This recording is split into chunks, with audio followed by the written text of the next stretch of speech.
Bonjour tout le monde, c'est Phénotix Evolution, j'espère que vous allez super bien. Moi ça va nickel. On se retrouve aujourd'hui pour la lecture de Notes du Club de Rome de Aurelio Pezzei. Donc c'est un livre proposé en russe, mais il va être lu aujourd'hui en français. Donc on va de suite sur le PDF et on va commencer la lecture. Alors il se peut qu'à certains moments il y ait des traductions qui soient un peu erronées, donc on corrigera ça en direct. Je n'ai pas encore lu cet ouvrage, donc je le découvre en même temps que vous. J'ai par contre aperçu quelques commentaires sur ce livre qui, du moins sur cet ouvrage, qui me semble très intéressant, ces commentaires donc expliquent qu'il y a certaines politiques qui sont menées actuellement et qui sont liées à ce qui était donc dit par Aurelio Pezzei en 2020 déjà. Donc, je vous salue rapidement et on commence de suite à la lecture. Bonjour Project Sora, bonjour Eros VS versus Thanatos et tous ceux qui vont arriver entre temps. N'hésitez pas à liker, partager, encore une fois, c'est gratuit, ça permet un référencement. Alors attendez, je vois juste un petit problème par rapport au direct. Hop, voilà, c'est corrigé, ça sera beaucoup mieux pour vous aussi pour lire. Donc on va de suite commencer la lecture. Dans la seconde moitié des années 1960, les signes d'une crise dans l'ordre économique mondial d'après-guerre étaient clairement visibles. Cet ordre a été en grande partie établi en 1944 lors de la conférence monétaire et financière internationale de Bretton Woods, États-Unis. L'essence de l'ordre à cette époque était dans l'étalon hors-dollar, l'arrimage de la masse monétaire et de la circulation monétaire aux réserves d'or du Trésor américain et la stabilité des taux de change des unités monétaires nationales. Cette norme a déjà freiné le développement économique mondial. Les détenteurs de l'argent, les principaux actionnaires de la Réserve fédérale américaine, la Fed, étaient déjà alourdis par l'étalon or, bien qu'il existait sous une forme tronquée. Des préparatifs étaient en cours pour l'abolition de cette norme, c'est-à-dire, au sens figuré, pour la suppression du frein or de l'imprimerie de la Réserve fédérale américaine. Les propriétaires de l'argent préparaient une révolution à la suite de laquelle ils réalisèrent enfin le rêve séculaire des alchimistes. Certes, ils rêvaient d'obtenir de l'or à partir du fer, et les propriétaires de l'argent moderne espéraient recevoir de la richesse réelle, y compris le métal jaune, à partir de rien. Pour que ce mécanisme fonctionne efficacement, il fallait assurer une condition, éliminer la présence de l'État dans l'économie, abolir de nombreuses lois, par exemple les lois anti-monopole, aux États-Unis aussi les lois antitrust, faire en sorte que tout soit acheté et vendu. Et aussi pour éliminer toutes les barrières à la circulation de l'argent érigées par les États depuis des siècles. Dans ce cas, le monde entier pourrait être acheté avec l'imprimerie de la Fed. Et puis les maîtres de l'argent annonceraient solennellement qu'ils sont désormais les maîtres du monde. La transition vers un nouvel étalon monétaire a eu lieu en 1976 lors de la conférence internationale jamaïcaine, au cours de laquelle l'étalon or-dollar a été annulé et remplacé par étalon papier-dollar. À cette époque, les propriétaires de l'argent avaient déjà fait beaucoup de travail préparatoire pour répandre l'idéologie du libéralisme économique dans le monde entier. Marché libre, privatisation de la propriété de l'État, dérégulation de l'économie, limitation des fonctions sociales de l'État, etc. La fondation du Club de Rome, en 1968, était aussi la préparation d'un nouvel ordre mondial. Tout d'abord, le club était nécessaire pour la justification scientifique de la mondialisation qui a ouvert des opportunités pour les propriétaires de l'imprimerie américaine FRS d'acheter des actifs dans le monde entier. La création du Club de Rome a été précédée d'une réunion à huis clos en 1965 dans la propriété du milliardaire américain David Rockefeller à Bellagio en Italie, une vingtaine d'intellectuels, écrivains et scientifiques de pays différents. Cette réunion a été appelée plus tard la conférence Conditions de l'ordre mondial. Apparemment, le propriétaire du domaine a réussi à convaincre les intellectuels qu'il pouvait jouer un rôle important dans l'élaboration du futur ordre mondial. Après cette répétition, en 1968, une réunion officielle avec la participation de 75 intellectuels a eu lieu à Rome, au cours de laquelle la création du Club de Rome a été solennellement annoncée. Apparemment, le nom de l'organisation a été déterminé par le lieu de la réunion. Tous les ouvrages de référence et encyclopédies nous indiquent les noms des deux fondateurs, les pères fondateurs du Club de Rome. Le premier est Alexander King, directeur général de la science à l'OCDE. Le second est un éminent scientifique, gestionnaire et personnage public italien, Aurelio Petsey, 1908-1984, qui entretenait des relations étroites avec les sociétés Olivetti et Fiat. Il y a occupé des postes de direction. Aurelio Petsey était le président du club dans la période 1969-1984, à Alexander King en 1984 jusqu'à 1990. Dans le même temps, des experts qui ont étudié en profondeur l'histoire et les activités du club de Rome notent qu'ils étaient des fondateurs nominaux. King était une sorte de général de mariage et Petsey était le même directeur. Les vrais fondateurs sont restés dans l'ombre. Qui sont-ils ? Comme déjà mentionné, le véritable fondateur de cette organisation était David Rockefeller, un milliardaire américain, banquier, homme politique, philanthrope.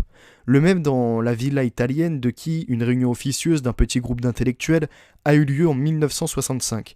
Le même petit-fils du célèbre John Rockefeller, industriel pétrolier, fondateur du clan Rockefeller, le premier milliardaire du dollar. Le même qui, en 1955, a combiné ses actifs bancaires et créé l'une des plus grandes banques du monde appelée Chase Manhattan Bank. Celui qui était à la tête de la maison Rockefeller dans la période 2004-2017. Le même qui, lors de réunions de fondation à Rome en 1968, avait déjà participé activement aux travaux d'organisations aussi influentes que le Council on Foreign Relations, CFR en acronyme, et le Bilderberg Club. Celui qui est décédé en mars de l'année dernière, donc en 2019, parce que ce livre est écrit en 2020, dans la 102e année. On peut dire que les plus grands projets de la vie de ce milliardaire étaient deux projets. La banque transnationale, Chase Manhattan Bank, et le Club de Rome. Mais le fait que les vrais fondateurs du Club de Rome n'étaient pas Petsey et King, mais David Rockefeller, beaucoup, même ayant entendu parler élus sur ce club, ne l'apprirent qu'après la mort du milliardaire. Le Club de Rome a été présenté à beaucoup et est toujours présenté comme une organisation internationale assez ouverte traitant de la prévision des processus socio-économiques et démographiques dans le monde. Comme une sorte de plateforme où des intellectuels excentriques se réunissent et discutent des problèmes du futur lointain. On dit que le Club de Rome est loin de la politique. C'est un organisme purement de recherche, un autre think tank dont il existe plusieurs milliers dans le monde. Presque tous les groupes de réflexion bien connus sont affectés à l'un ou l'autre État. Ils élaborent des recommandations pour leur gouvernement. Mais le Club de Rome est une organisation internationale. Il n'a pas de préférence nationale, comme des banquiers d'ailleurs. Les banquiers n'ont pas de patrie. Comme il ressort de ces documents constitutifs, il se préoccupe du sort de toute l'humanité. Extérieurement, tout ressemble à ce que les recherches du Club de Rome s'adressent aux gouvernements de tous les pays du monde. Ils disent que les bénéficiaires des activités de cette organisation internationale sont en fin de compte tous les habitants de notre planète. Mais en fait, les principaux bénéficiaires sont tous les propriétaires de l'argent, les principaux actionnaires de la réserve fédérale américaine. Les maîtres de l'argent ont toujours voulu et veulent devenir les maîtres du monde. Pour ce faire, vous devez acheter tout ce qui se trouve sur la planète à l'aide de l'imprimerie. Actifs créés par l'humanité, ressources naturelles créées par Dieu et finalement par l'homme lui-même. Mais il s'avère que les propriétaires de l'argent sont extrêmement préoccupés par le fait que de nombreuses ressources naturelles de la planète peuvent être épuisées en raison du fait qu'il y a trop de personnes dans le monde et que la population de la planète continue de croître. La cupidité des propriétaires de l'argent les fait réfléchir à la manière de réduire la charge sur les ressources naturelles de la Terre, mais pas pour le bien des gens, mais pour que les propriétaires de l'argent obtiennent le plus possible, et que le Club de Rome devrait préparer des recommandations sur cette partie. Le Club de Rome présente ses recommandations sous forme de rapports, où sont données des prévisions de développement socio-économique et des tendances démographiques à long et très long terme. Les calculs sont effectués selon différents scénarios. Néanmoins, dans tous les cas, l'humanité est menacée de destruction, soit en raison de l'épuisement des ressources naturelles, sol, eau, forêt, pétrole, minerais, etc., soit en raison de niveaux exorbitants de pollution de l'environnement. La production industrielle et agricole, en volume, dans les modèles du Club de Rome, est dérivée de la croissance démographique. En fin de compte, les auteurs des rapports nous amènent à la conclusion suivante. Pour éviter l'épuisement des ressources naturelles et la mort par empoisonnement des habitants, la croissance industrielle et agricole doit être freinée. Et pour freiner la production de biens industriels et alimentaires, il n'y a plus qu'à freiner la croissance démographique. Alors le Club de Rome a commencé à imposer au monde l'idée qu'il y a trop de monde sur la planète. Le concept de croissance zéro est apparu selon lequel le niveau de production et de population devrait être gelé au niveau des années 70 du siècle dernier. En fait, il s'agit de la version la plus récente du malthusianisme. Malthusianisme plutôt, excusez-moi. Une théorie née en Angleterre en 1798 et qui tire son nom du scientifique et prêtre anglais Thomas Malthus. En cette année lointaine est sorti son célèbre ouvrage Essai sur le principe de la population. Dans ce document, il a effrayé les Britanniques par le fait qu'ils sont trop nombreux et que si leur reproduction n'est pas arrêtée, alors dans un avenir proche, les mécanismes naturels d'autorégulation pourraient entrer en jeu. En termes simples, il n'y aura pas assez de nourriture pour tout le monde en Angleterre. Les gens commenceront à mourir. Il vaut donc mieux éviter la croissance démographique. Parenthèse, on voit actuellement qu'ils préparent des pénuries un peu partout, des bateaux qui sont mis à l'arrêt pour justement qu'il n'y ait pas de ravitaillement et donc créer des pénuries, certaines terres agricoles empoisonnées, etc. Et donc des grands intellectuels, en effet, vont voir des magasins vides, vont voir une sorte de chaos, et donc vont de plus en plus accepter ce genre de propos comme quoi on est trop sur Terre et donc qu'il faut en éradiquer certains, contrôler également, donc limiter la possibilité de se reproduire, etc. Je vous ferai un détail un peu plus complet après. Je continue la lecture. Et si la réduction se produit à la suite de guerres ou d'épidémies, cela doit être pris avec calme. Le déclin spontané de la population résultant de tels cataclysmes peut également être attribué à une régulation démographique souhaitable. Plus tard, cette philosophie du prêtre anglais fut sévèrement critiquée, y compris ses idées fausses sur les ressources naturelles limitées. Beaucoup d'entre elles sont reproductibles du coup. Au lieu de la même stérilisation, il vaut mieux commencer à développer des méthodes d'utilisation rationnelle des ressources naturelles. Les enseignements de Malthus furent finalement appelés la prédication du génocide. Les rapports du Club de Rome peuvent aussi être qualifiés d'idéologie légèrement camouflée du génocide. Ces idées ont été diffusées par des membres influents du club. Selon les documents des fondateurs du Club de Rome, le nombre de membres est exactement de 100. Ce sont ceux qui déterminent les principales priorités dans les activités du club, proposent de nouveaux projets, rapports, approuvent les rapports déjà préparés. Les membres du club eux-mêmes, à de rares exceptions près, ne préparent pas de rapports. Ils sont créés par des artistes externes sur la base des commandes payées par le club. Les artistes externes peuvent être représentés dans le club par des membres associés qui n'ont pas le droit de vote. En plus des membres ordinaires, actifs et associés, il y a aussi des membres honoraires. Les membres actifs et honoraires sont des personnes très célèbres et influentes. Les dernières listes de membres actuels et honoraires comprennent des personnes telles que le haut fonctionnaire de l'ONU, Maurice Strong, l'ancien secrétaire général du PCUS, Mikhail Gorbatchev, l'ancien vice-président américain, Al Gore, le propriétaire de CNN, Ted Turner, l'ancien secrétaire général de l'OTAN, Javier Solana, l'ancien secrétaire de l'ONU, Kofi Annan, l'ancien président américain, Bill Clinton, le milliardaire et fondateur de Microsoft, Bill Gates, le financier et spéculateur George Soros, l'ancien ministre britannique Tony Blair, l'éminence grise de la politique étrangère américaine Henry Kissinger, le prince Philippe de Belgique, la reine Béatrice des Pays-Bas, les anciens présidents de la Commission européenne Romano Prodi et Jacques Delors. C'est par l'intermédiaire de personnes si influentes que se répandent les idées dangereuses du Club de Rome. De plus, 35 associations du Club de Rome dans différents pays du monde participent à cette distribution. Certains membres du club prennent des positions encore plus radicales que celles formulées dans les rapports du Club de Rome. Ainsi, en 1976, l'Américain Paul Ehrlich, membre du Club de Rome, publie le livre Population Bomb, dans lequel il écrit « Nous devons arrêter nos tentatives pour traiter les symptômes et commencer à éliminer le cancer. Cette opération est susceptible de nécessiter de nombreuses décisions brutales et impitoyables. » Il ne se contente plus du fait que le monde puisse être sauvé par une croissance démographique zéro, une réduction radicale s'impose. Certains membres du club ont à plusieurs reprises déclaré et déclarent encore que la population actuelle de la planète devrait être réduite de moitié, ou encore le porter à 1 milliard de personnes contre 7,44 milliards en 2016 selon la Banque mondiale. Apparemment, cela signifie que ceux qui composent le soi-disant milliard d'or, la population approximative des pays dits civilisés, c'est-à-dire ceux qui appartiennent à la civilisation occidentale, devraient être laissés à vivre, laissés en vie.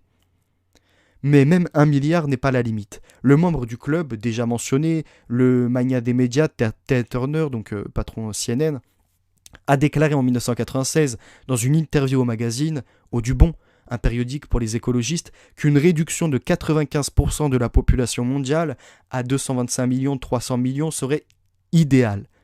Nous connaissons les Georgia Guidestones, c'est Pierre, où il est inscrit qu'il faut 500 millions d'individus sur Terre. Alors, c'est une parenthèse là, hein.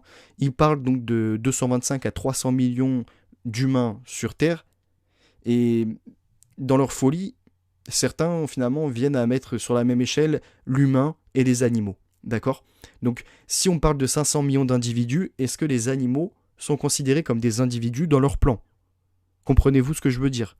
C'est-à-dire qu'on ne parlerait même plus de 500 millions d'êtres humains encore en vie, mais bien en deçà. Je continue ma lecture. Bonjour à ceux qui arrivent, n'hésitez pas à partager autour de vous. Donc je rappelle rapidement, et après on continue la lecture sans faire de pause, entre guillemets, que ce livre donc, est un livre russe qui est traduit, donc il peut y avoir quelques toutes petites erreurs de traduction, mais néanmoins la globalité est compréhensible. Donc je vous souhaite une bonne écoute. Certes, en 2008, dans une interview pour l'université Temple de Philadelphie, Turner a changé d'avis et a déjà parlé de réduire la population donc à 2 milliards. C'est-à-dire que le nombre de personnes supplémentaires dans sa compréhension à l'époque était supérieur à 70%. Ainsi, la première et principale tâche du Club de Rome est la justification scientifique du génocide que les propriétaires de l'argent ont conçu contre l'humanité. Les plans de ce génocide sont déjà en partie mis en œuvre. Une autre tâche du club est de justifier scientifiquement la politique de désindustrialisation, c'est-à-dire la politique de destruction de l'industrie à l'échelle mondiale. Ils disent que la planète Terre doit être sauvée, car le taux continu de croissance industrielle ainsi que démographique conduiront à un épuisement rapide des ressources naturelles et à une pollution mortelle de l'environnement. L'idée de croissance zéro par rapport à l'industrie a reçu un bon nom: société post-industrielle. Le concept de société post-industrielle a été largement reconnu à la suite des travaux du professeur de l'université d'Harvard, Daniel Bell, en particulier après la publication de son livre The Coming Post-Industrial Society en 1973. Le concept de société technotronique est proche de la société post-industrielle. Il a été mis en circulation par Zbigniew Brzezinski dans son livre Between Two Age, le rôle de l'Amérique à l'ère technotronique. Si nous rejetons l'enveloppe verbale de longs arguments, alors la société post-industrielle peut être définie comme une société dans l'économie de laquelle l'industrie est complètement ou partiellement détruite, et la majeure partie de l'économie repose sur divers services. Ces services comprennent des services médicaux et éducatifs. Mais si auparavant, ils étaient fournis principalement gratuitement par l'intermédiaire de l'État, alors dans une société post-industrielle, ils se transforment en services payants. À ces services sociaux traditionnels s'ajoute un grand nombre d'autres services qui occupaient auparavant une place très modeste dans la société industrielle. Parmi ces nouveaux services, le premier est financier. Ils sont fournis par les établissements de crédit, les compagnies d'assurance, les fonds d'investissement et les banques d'investissement. Mais les pensions traditionnelles deviennent une industrie de services financiers. Les fonds de pension deviennent privés. Dans les constructions théoriques des idéologues et de la société post-industrielle, un grand rôle est attribué aux divers types de services intermédiaires. Les mêmes services financiers sont la médiation, mais à côté de cela, les services dans le commerce de gros et de détail, la publicité fournit un lien entre le fabricant et le consommateur, les affaires immobilières, etc., deviennent particulièrement évidents. Le conseil, y compris les activités d'audit, les notations, les services de courtage dans les placements d'émissions de titres sur les marchés financiers, etc. Dans la société technotronique de Brzezinski, les branches traditionnelles des industries lourdes et manufacturières sont également absentes. Là, la place principale est occupée par des activités que l'on appelle aujourd'hui communément l'économie de la connaissance ou l'économie de l'information et qui repose sur l'utilisation des technologies de l'information et de l'informatique, donc les sciences de l'information. Une question naturelle se pose. Pourquoi les propriétaires de l'argent devraient-ils détruire l'industrie ? Premièrement, une partie de l'industrie appartient directement ou indirectement à ces mêmes propriétaires de l'argent. Deuxièmement, le bien-être des détenteurs de monnaie en tant que banquiers dépend dans une large mesure des industriels qui fournissent la principale demande de monnaie. il n'est pas facile d'entrer dans la logique des propriétaires de l'argent. Bref, les plans de transition vers une société post-industrielle masquent un nettoyage dur et même brutal de la planète dans l'intérêt des propriétaires de l'argent. Personnellement, il me rappelle l'ancien grec Hérostratus qui est devenu un symbole de destruction insensée. Permettez-moi de vous rappeler qu'Hérostrate était un résident de l'ancienne ville grecque d'Éphèse, aujourd'hui le territoire de la Turquie, et a brûlé le célèbre temple d'Artémis dans sa ville natale à l'été 356 avant Hérostratus, a été capturé et a avoué pendant la torture qu'il a mis le feu au temple afin que son nom soit rappelé par les descendants, donc pour s'inscrire dans l'histoire. La logique des coulisses modernes d'Hérostrate est bien révélée dans le roman d'Ayn Rand, Atlas Shrugged, publié en 1957 et devenu aujourd'hui la Bible de l'Occident. Le roman est épais, plus de 1000 pages, mais l'intrigue est très simple. Les événements ont lieu dans un certain pays dans lequel l'Amérique est reconnue. Le pays est assez prospère dans le sens économique, a une industrie développée. L'économie du pays est dirigée par quelques personnes aux qualités particulières. D'une certaine manière, il ressemble au surhomme Friedrich Nietzsche. Ayn Rand n'a pas à cacher sa fascination pour les idées de ce philosophe à moitié fou. L'auteur du roman les a appelés Atlantes, ce qui signifie que toute l'économie repose sur leur épaule, et par conséquent toute la société. 95% de ceux qui vivent dans ce pays sont des sous-hommes paresseux, manquant d'initiative, ne pensant qu'à la consommation et vivent des Atlantes, donc ils sont assistés. Les Atlantes en ont marre. Ils ont décidé de redresser les épaules et de se débarrasser de ces parasites. Ils ont pensé à un plan pour nettoyer le pays des parasites. Pour ce faire, ils se sont retirés dans un lieu secret, paradis, d'où ils observent ce qui se passe dans le monde extérieur. Et là commence le processus d'effondrement et de destruction de l'économie. Sinon comment ? Aucun mécanisme de marché avec sa main invisible n'existe dans la nature. Une main forte des Atlantes est nécessaire. Ils l'ont retirée de l'économie. De plus, les Atlantes accélèrent le processus de nettoyage en opérant depuis leur cachette. Ils organisent des explosions et autres opérations de sabotage afin de rapprocher le moment de la transformation du pays, autrefois florissant, en désert, pour ensuite retourner dans ce pays, désert, qui sera totalement exempt de parasites et qui leur appartiendra exclusivement. À la fin du roman, nous voyons que le plan a été mis en œuvre avec succès. Les Atlantes redressèrent leurs épaules. Ils ont probablement ressenti une grande joie d'être devenus des maîtres complets du désert. Certes, Ayn Rand n'explique pas qui va développer le désert et restaurer l'économie. En fait, Ayn Rand appelle les Atlantes modernes au meurtre et au suicide avec son roman. Les recommandations pour désindustrialiser le monde contenues dans les rapports du Club de Rome sont très proches de la logique des protagonistes du roman d'Ayn Rand. Il s'avère que dans le monde d'aujourd'hui, il y a suffisamment d'Atlantes prêts à répéter l'exploit d'Hérostrate. David Rockefeller était l'un de ces Atlantes. Le processus de désindustrialisation de l'économie mondiale, comme l'ont noté de nombreux experts sérieux, a commencé il y a 40 ans. La société ne s'en aperçoit pas, pour la simple raison que les personnes inexpérimentées sont constamment hypnotisées par les statistiques économiques. Auparavant, avant la Seconde Guerre mondiale, les pays n'utilisaient pas l'indicateur du produit intérieur brut, PIB, qui couvre tous les secteurs de l'économie, ou ses variétés, par exemple le produit national brut, PNB. Au bon vieux temps, il existait divers indicateurs qui exprimaient les niveaux et la dynamique du développement de l'industrie, de l'agriculture, de la construction et d'autres secteurs de l'économie. Les indicateurs étaient à la fois en valeur et en nature. Même les indicateurs de valeur étaient considérés comme assez objectifs, car la monnaie était associée à l'or et il n'y avait pas de fluctuation significative du pouvoir d'achat des devises. Aujourd'hui, l'indicateur du PIB, produit intérieur brut, est arrivé en tête. Il n'a qu'une dimension valeur. De plus, dans les conditions de la séparation complète de la monnaie de l'or et du monde des biens, aujourd'hui 90% de tout l'argent circule non pas sur les marchés des matières premières, mais sur les marchés financiers. La monnaie a perdu sa fonction économique principale, une mesure de la valeur. L'indicateur du produit intérieur brut, PIB, est devenu un miroir déformant. Avec l'aide de ce miroir déformant, l'image de toute économie peut être détériorée ou améliorée, selon l'ordre social des propriétaires de l'argent. Mais ce n'est pas tout. L'indicateur du PIB a commencé à ressembler à une chope de bière. Une bonne chope de bière doit contenir 90% de liquide et 10% de mousse.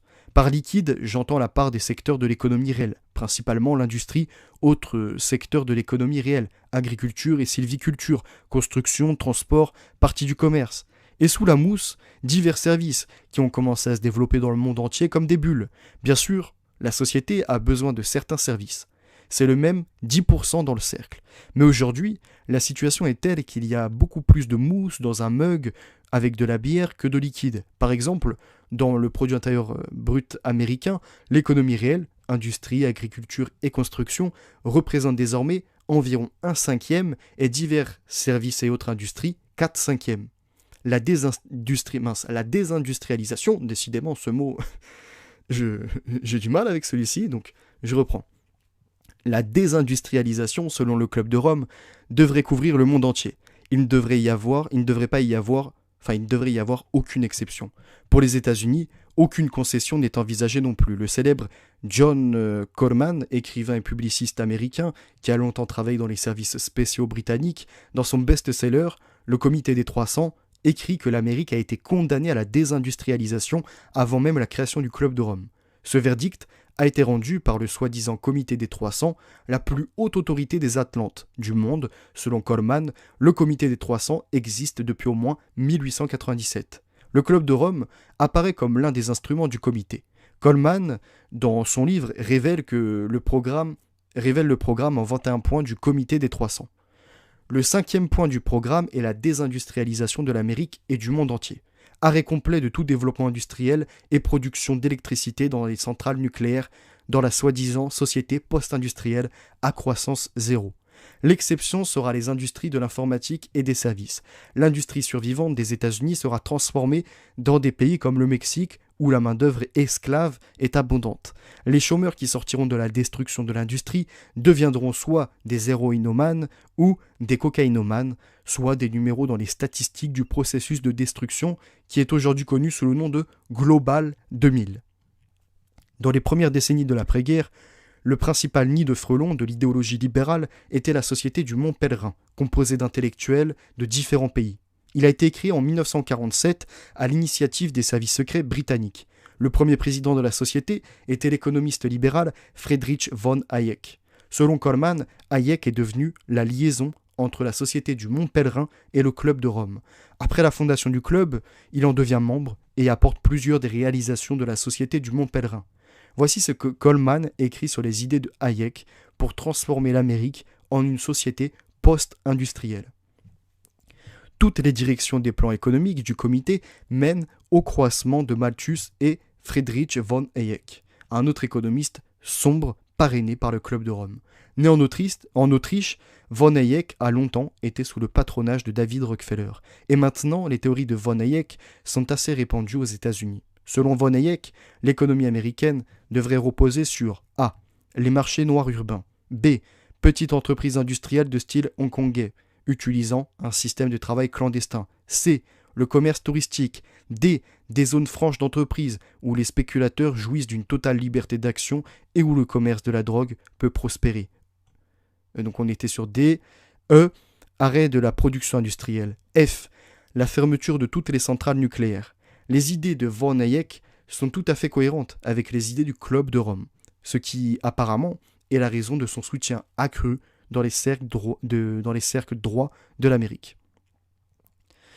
Le disciple de Hayek, Milton Friedman, a apporté une contribution significative à la destruction de l'industrie américaine. Il convient de noter que von Hayek, l'un des fondateurs de la Heritage Foundation, a chargé son élève Milton Friedman de diriger la mise en œuvre des plans du Club de Rome visant à désindustrialiser l'Amérique en utilisant les politiques de l'administration Reagan pour accélérer l'effondrement des principales industries sidérurgiques ainsi que les industries de l'automobile et de la construction. La désindustrialisation de l'Amérique a commencé avant même l'émergence du Club de Rome et l'idéologie d'une société post-industrielle a commencé à se répandre dans le monde. Et après être entré dans l'arène du Club de Rome, le processus s'est accéléré. Ainsi, en 1970, la part de l'industrie dans le produit intérieur brut américain était de 27,3% et en 2016, elle est tombée à 14,9%. Dans le même temps, la part des services dans le PIB pour la période indiquée est passée de 39,1% à 55,4%. Il s'avère que l'Amérique est déjà devenue une société post-industrielle. Il n'est plus nécessaire de parler de la désindustrialisation de nombreux autres pays du monde. Cependant, les objectifs ci-dessus du Club de Rome sont intermédiaires par rapport à l'objectif principal, l'établissement du pouvoir plein et illimité dans le monde des propriétaires de l'argent, ceux qui sont membres du comité des 300. Les maîtres de l'argent doivent devenir les maîtres du monde. Plus précisément, cet objectif est désigné comme l'établissement d'un gouvernement mondial unique. L'idée d'un gouvernement mondial n'est pas nouvelle. Ces grandes lignes ont été tracées par le philosophe grec Platon, en omettant de nombreuses pages de l'histoire de la lutte secrète de diverses loges, ordres, confréries et autres organisations secrètes pour le pouvoir mondial. Je note qu'à la fin du XIXe siècle, le relais de cette lutte a été transféré au comité des 300. Il a uni divers mouvements, y compris leurs dirigeants les plus éminents, parmi ses membres, et il a commencé à utiliser le reste des fanatiques comme ses assistants. Le programme du comité des 300 se compose de 21 éléments. Le point 1 est le plus important et se lit comme suit.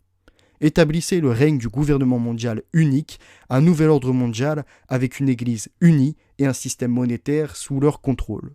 Bien entendu, la construction du gouvernement mondial unifié, PEM, se fera progressivement. Ces éléments séparés seront créés, qui seront combinés ensemble lors de la finale. Ceci est indiqué au paragraphe 18. Apporter le plus grand soutien possible aux organisations supranationales telles que les Nations Unies, ONU, le Fonds monétaire international, FMI, la Banque des règlements internationaux, BRI, la Cour mondiale et, dans la mesure du possible, priver les institutions d'influence en annulant progressivement leur rôle ou en les transférant sous les auspices de l'ONU. Comme vous pouvez le voir, les éléments du futur PME ne sont pas des organisations en coulisses cachées aux yeux du public. Nous entendons et lisons à leur sujet tous les jours. Il s'agit en règle générale d'organisations internationales créées par des États nationaux, ONU, FMI, Organisation mondiale du commerce, OTAN, etc. Certes, il y a parfois d'autres fondateurs. Par exemple, la BRI a été établie par les banques centrales de chaque pays. Quoi qu'il en soit, nombre d'organisations supranationales, c'est-à-dire qu'ils sont contrôlés par quelqu'un d'en haut et non par des États ou des organisations nationales de différents États. Selon John Coleman, même après la légalisation du PEM, le comité des 300 existera, l'un n'excluant pas l'autre. Le comité des 300 est l'organe du pouvoir collectif suprême de l'oligarchie mondiale, les Atlantes, selon les mots d'Ayn Rand. Et l'EMP est l'organe exécutif qui assure la mise en œuvre des décisions du comité. John Coleman, dans son livre The Committee of 300, donc en anglais je ne sais même plus comment on dit 300, bref c'est pas très utile, a décrit avec suffisamment de détails ce que le PEM fera après sa légalisation complète et définitive. Donc je rappelle, le PEM c'est le gouvernement mondial unifié, d'accord ? Et l'EMP, alors c'est un peu plus loin, je crois. Que je vous retrouve ça quand même vite fait. Bon, c'est pas grave, on va pas perdre trop de temps non plus sur ça. Continuons. Tout d'abord, l'EMP effectuera le balayage final de l'industrie, y compris l'énergie nucléaire. Deuxièmement, le programme de liquidation de la population supplémentaire de la planète sera achevé, avec l'utilisation des méthodes à la fois dures et douces, par exemple par le biais de vaccinations, de maladies, de produits empoisonnés, pour tuer des personnes. La population sera portée au niveau optimal d'1 milliard de personnes, le milliard sale qui servira le million d'or. Troisièmement, le déplacement forcé de la population des grandes villes vers des zones reculées sera achevé. La population des grandes villes ne dépassera pas un niveau prédéterminé. Quatrièmement, les activités de toutes les banques centrales seront interdites à l'exception de la Banque des règlements internationaux et de la Banque mondiale. Les banques privées seront interdites. Et voici quelques-unes des fonctions de l'UMP après sa légalisation et qui peuvent être attribuées conditionnellement à la sphère économique. Contrôle strict de la production alimentaire, sa division stricte en production pour le million d'or et le milliard sale. Donc, petite parenthèse, le contrôle strict de la production alimentaire va se faire par le Codex Alimentarius, Je vous partagerai un article dans les prochains jours. Cet article est reporté donc dans mon livre que je vous propose, phénotiquesevolution@outlook.fr. Vous me contactez et vous allez donc dans la partie Codex Alimentarius et vous verrez, c'est sur la dernière page de Codex Alimentarius, j'en parle. Je remets l'article, je le reporte. Je continue la lecture de ce livre. Maintenir la production d'électricité, de nourriture et d'eau à un niveau suffisant pour la seule vie du sale milliard. Organisation périodique de pénurie de nourriture, d'eau et de soins médicaux pour rappeler aux représentants du milliard sale que leur existence dépend entièrement du gouvernement mondial. Plus important encore seront les fonctions de l'EMP dans la sphère de contrôle des personnes appartenant au sale milliard. L'EMP, en fait, c'est donc le programme mondial, le gouvernement mondial. Ici, la manipulation et le contrôle mental sont en premier lieu. Un contrôle mental efficace rendra inutiles les méthodes conventionnelles et coercitives de contrôle des naissances et le travail forcé. Les technologies de contrôle mental sont bien documentées dans le roman dystopique de George Orwell 1984. Cependant, en tant que filet de sécurité, l'EMP conservera les méthodes de contrôle traditionnelles dans son arsenal. Par exemple, la stérilisation pour contrôler la reproduction du sale milliard. D'ailleurs, l'une des fonctions de l'EMP sera l'organisation de l'euthanasie, mise à mort sans douleur des malades en phase terminale et des personnes âgées qui deviendra obligatoire. La justification scientifique de la nécessité d'un PEM est contenue dans de nombreux rapports du Club de Rome, ainsi que dans des articles, des livres et des entretiens avec des membres du club. Je ne m'attarderai uniquement sur les travaux de l'une des figures clés, Aurelio Pezzei, qui est répertorié comme le fondateur du Club de Rome et son président depuis le moment de sa fondation jusqu'en 1984. Cependant, il y avait une position encore plus élevée que très peu de gens connaissent.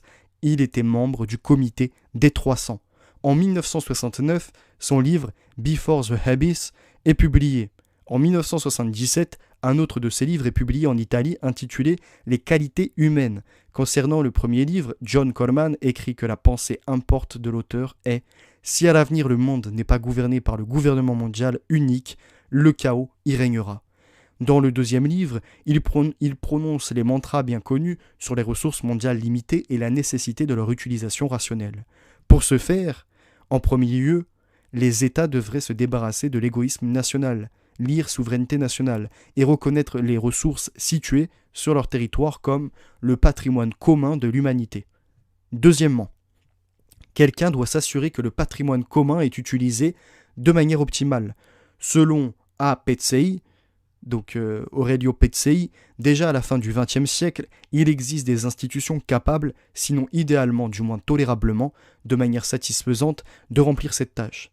Il s'agit de sociétés transnationales, STN, qui ont déjà accumulé une expérience considérable dans l'optimisation de leurs opérations à l'échelle mondiale. Ce qui est particulièrement important, comme l'écrit Aurelio Pezzei, assurera le développement et l'attraction généralisée de la main-d'œuvre et des talents humains. Ce n'est pas une liste complète de ce que les sociétés multinationales les mieux organisées s'efforcent de faire, chacune dans son domaine. Son idée principale est l'obsolescence des États et l'inévitabilité objective du transfert du pouvoir dans le monde aux sociétés transnationales. Ils vont essayer. Ils font une utilisation optimale des ressources étrangères, attachent les chercheurs étrangers à leurs meilleurs laboratoires, établissent de meilleures conditions de travail pour tous les étrangers et traitent les déchets étrangers. Pezzei, donc mauvaise traduction là, regrette seulement le fait que, hélas, toutes ces sociétés appelées TNK n'ont pas vraiment une échelle mondiale d'opération. Pour beaucoup d'entre eux, les principaux chiffres d'affaires incombent au pays d'origine. Par conséquent, il est nécessaire de stimuler de toutes les manières possibles l'internationalisation et la mondialisation des affaires des plus grandes entreprises. Quoi qu'on en dise, de nombreuses STN, consciemment ou inconsciemment, ne travaillent pas pour toute l'humanité, mais pour les économies et la population des pays dans lesquels se trouve leur société mère, le siège social. Par conséquent, il est nécessaire, d'une part, d'encourager la mondialisation des affaires et, d'autre part, de s'efforcer par tous les moyens d'éroder la souveraineté nationale des États, de détruire les foyers d'égoïsme national. La souveraineté nationale entrave, selon Aurelio Pezzei, la réalisation de la prospérité générale sur la planète, lui paraît absurde. Rien probablement n'aurait paru plus étrange et plus sauvage à un extraterrestre intelligent observant la Terre de côté que ce kaléidoscope de toutes sortes de pays qui ont divisé les continents en parties. Petsey est particulièrement indigné par la réticence des États à renoncer à leurs droits sur les ressources naturelles et l'activité économique. Prochaine étape, dans le raisonnement de cet idéologue du nouvel ordre mondial, d'une manière générale, il n'y a ni principe moral, ni loi naturelle de la nature, d'où il découlerait directement que telle ou telle ressource appartienne à telle ou telle nation, sur le territoire duquel ils ont été trouvés. Or, c'est précisément cette répartition aléatoire des ressources sur Terre qui contribue à l'incitation aux conflits internationaux et même aux guerres de conquête. L'astuce habituelle des sophistes mondialistes, si seulement il n'y avait pas de guerre.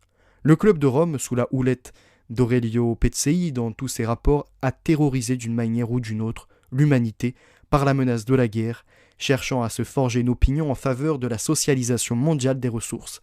Il lui semble que le club de Rome y est parvenu. Désormais, on croit de plus en plus que les ressources naturelles représentent le patrimoine commun de toute l'humanité, un fonds de réserve permanent qu'il convient de transmettre de génération en génération, le moins appauvri et pollué que possible.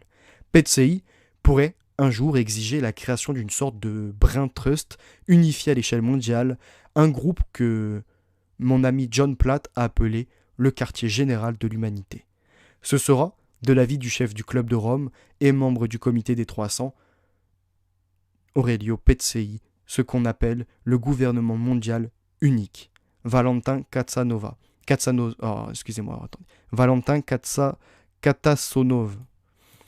Désolé, complexe, c'est un nom russe. Donc ça, le préambule, là, c'est donc Valentin Katasonov qui nous écrit ceci. Maintenant, on va passer donc à l'extrait du livre Human Qualities, traduit par Zakharova, donc Aurelio Petsey, note du club de Rome. Ma famille. Mon père m'a appris les deux choses les plus importantes dans la vie.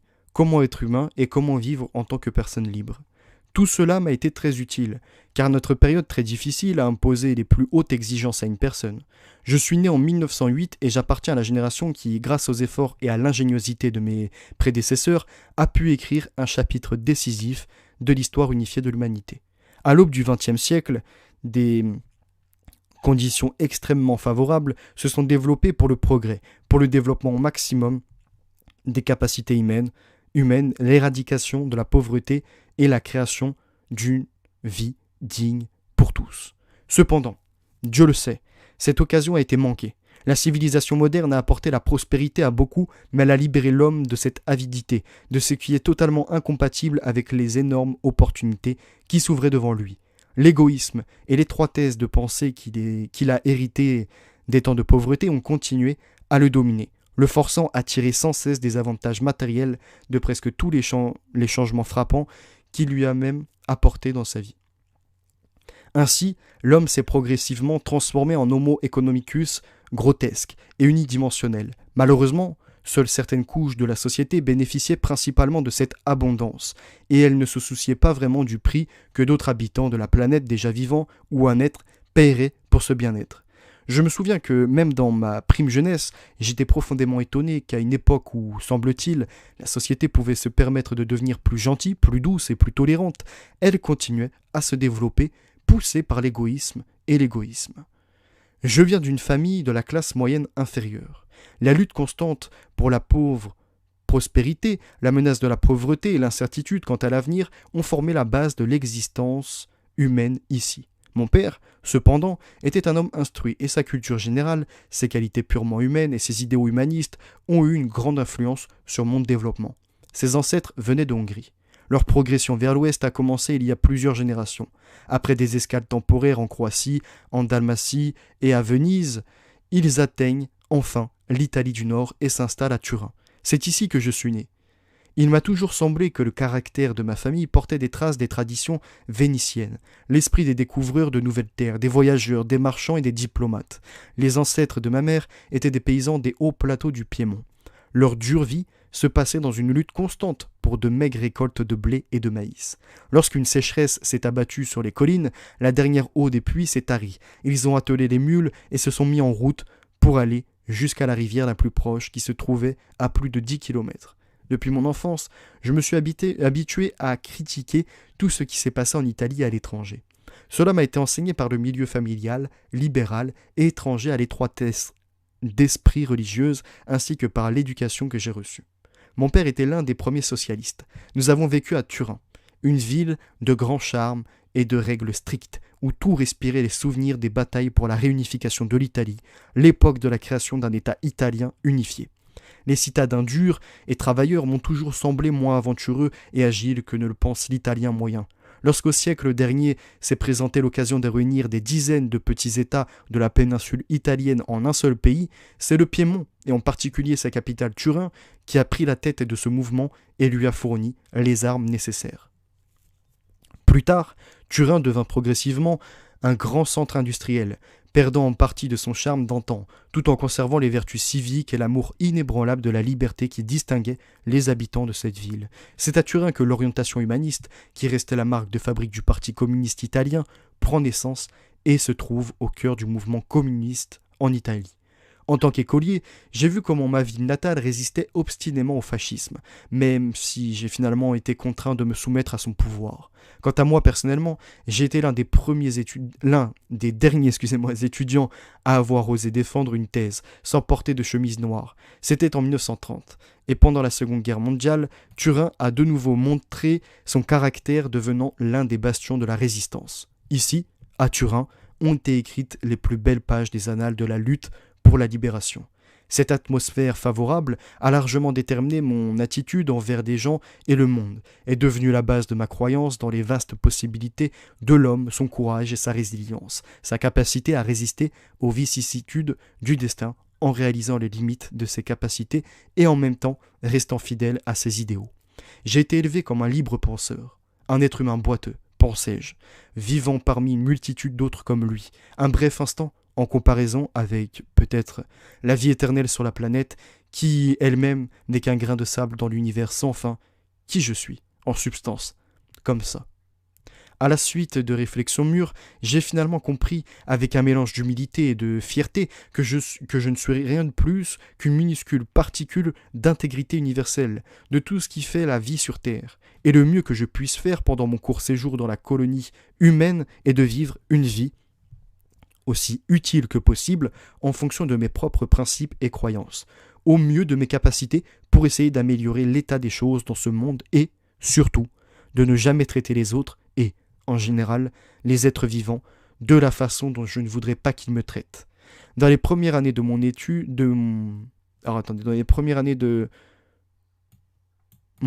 zélée, peut-être, je ne sais pas, mal traduit là. Donc dans les premières années de mes études zélées, j'ai réussi à me rendre en dehors de l'Italie fasciste, à la recherche de nourriture pour mon esprit. J'ai passé 6 mois heureux extrêmement enrichissants à Paris, partageant le temps entre les cours à la Sorbonne et les rencontres avec des émigrés politiques de diverses nationalités. Ici, j'ai commencé à étudier les idées éternelles des grands penseurs français, dont la sagesse durable influence encore ma vision du monde à ce jour. Ayant commencé à m'intéresser à l'expérience de la grande révolution d'octobre, j'ai appris à parler assez couramment le russe et j'ai visité l'Union soviétique. La nouvelle politique économique de Lénine était le sujet de ma thèse lorsque j'ai obtenu mon diplôme de la faculté des sciences économiques. C'était en 1930 et ce sujet ne pouvait que sonner comme un certain défi au régime. J'ai profondément admiré les œuvres de Karl Marx, bien que je ne me considère ni marxiste, ni adepte d'aucune autre idéologie. J'ai toujours pensé que la richesse de pensée que nous avons héritée de Marx et d'autres grands philosophes et penseurs du passé devait être développée et complétée conformément aux nouvelles conditions caractéristiques de notre temps. Et nous devons, au mieux de nos capacités, multiplier ce riche héritage du passé avec des idées conformes à notre époque. Dans l'ensemble, ces années mouvementées, qui ont marqué le début de ma vie indépendante, se sont avérées extrêmement utiles pour moi. J'ai réalisé que dans la vie, il est important non seulement de pouvoir surmonter les difficultés, mais aussi d'apprendre à comprendre les autres, peu importe à quel point ils diffèrent de nous-mêmes.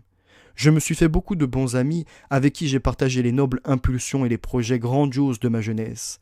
Ce n'est que plus tard, en regardant en arrière, que j'ai pleinement réalisé la trace profonde que les événements de cette époque ont laissée en moi, non seulement en tempérant mon caractère, mais en m'enseignant aussi la tolérance envers les gens. La période suivante de ma vie passa parmi l'intelligentsia technique, les soi-disant cols blancs, où j'ai fait les premiers pas dans le domaine de l'activité managériale. Je travaille depuis 50 ans. Au début, c'était un travail occasionnel, temporaire, pour lequel, alors que j'étais encore à l'école, j'ai accepté d'aider mes parents à payer mes études. Peu de temps avant d'obtenir mon diplôme universitaire, grâce à ma connaissance de la langue russe, j'ai réussi à obtenir un emploi permanent chez Fiat, qui avait déjà à l'époque des liens commerciaux assez importants avec l'Union soviétique. Au début, j'étais engagé dans des travaux de bureau. J'effectuais une correspondance commerciale, je me dactylographiais moi-même et je prenais de bonnes notes sténographiques sur les négociations officielles. Cependant, cette œuvre anonyme et sans visage dans une grande institution surpeuplée n'était pas très cohérente avec mon caractère, mes penchants. Dans mes rêves, j'étais attiré par des horizons beaucoup plus larges. J'ai commencé à chercher un autre emploi pour moi-même et j'ai finalement réussi à obtenir un rendez-vous en Chine où je suis resté jusqu'à la mi-1938. À ce moment-là, j'étais marié. Cela s'est passé en 1933. Marisa et moi nous connaissions depuis 5 ans déjà, mais je n'étais toujours pas sûr de pouvoir subvenir aux besoins de ma famille. La situation économique en Italie n'annonçait pas de perspectives trop brillantes à cette époque, et mes positions personnelles étaient très fragiles sous le fascisme. Maintenant que j'avais un long travail à l'étranger, l'avenir me semblait plus certain. Je me sentais plus confiant et j'ai finalement décidé de franchir cette étape cruciale dans ma vie. Il est difficile d'imaginer une cérémonie de mariage plus modeste que la nôtre. Lors du mariage officiel, banal dans le hall sombre de l'hôtel de ville de Turin, il n'y avait que des parents et quelques amis proches. Mais les fastes et les cérémonies fastueuses jouent-ils un rôle lorsque deux jeunes décident de vivre ensemble? Notre mariage s'est avéré heureux. Depuis plus de 40 ans, il a été sous le ciel de différents pays et je dois beaucoup dans ma vie à ma femme douce, aimante et patiente. Dans les années difficiles et mouvementées de sa vie, elle a toujours gardé au chaud dans notre maison. Elle a toujours gardé au chaud dans notre maison. Quoi, je ne sais pas. Grâce à elle, elle a réussi à maintenir des liens constants avec des enfants adultes qui avaient déjà acquis eux-mêmes des familles et dispersés à travers le monde, s'installant dans différentes parties du monde. Ma femme est venue me voir en Chine quelques mois plus tard. Les années passées en Chine ont été mouvementées et riches et en aventures. À cette époque, le monde entier, à l'est de Suez, était essentiellement un territoire britannique. Sans gaspiller des efforts inutiles ou des mouvements inutiles, l'Empire britannique, grâce à un corps de fonctionnaires exceptionnellement capables, efficacement soutenu si nécessaire par la Royal Navy et plusieurs bataillons de forces terrestres, a réussi à gouverner facilement de vastes territoires en maintenant l'ordre nécessaire et en assurant la conformité, intérêts commerciaux de la couronne britannique. Tout cela suscitait en moi alors un certain respect pour cette nation. En même temps, je ne pouvais m'empêcher de me poser la question quand et où, enfin, le vent du changement remuait tous ces peuples, travaillant jusqu'à transpirer et dansant docilement à l'air de quelqu'un d'autre. Après tout, ces sons provenaient d'un pays séparé d'eux par des milliers de kilomètres et de nombreuses semaines de voyage. J'ai vécu quelque temps à Shanghai, une ville qui est restée dans ma mémoire comme une ville au contraste net et saisissant. Il semblait que même la nature très explosive des habitants, omniprésents de cette ville, laissait présager d'importants événements à venir. Et, comme un rappel constant de ce qui n'aurait jamais dû être sur Terre, les mots des annonces sur les clôtures vertes du règlement international, territoire non contrôlé par les Chinois, étaient frappants. Les chiens et les Chinois sont strictement interdits.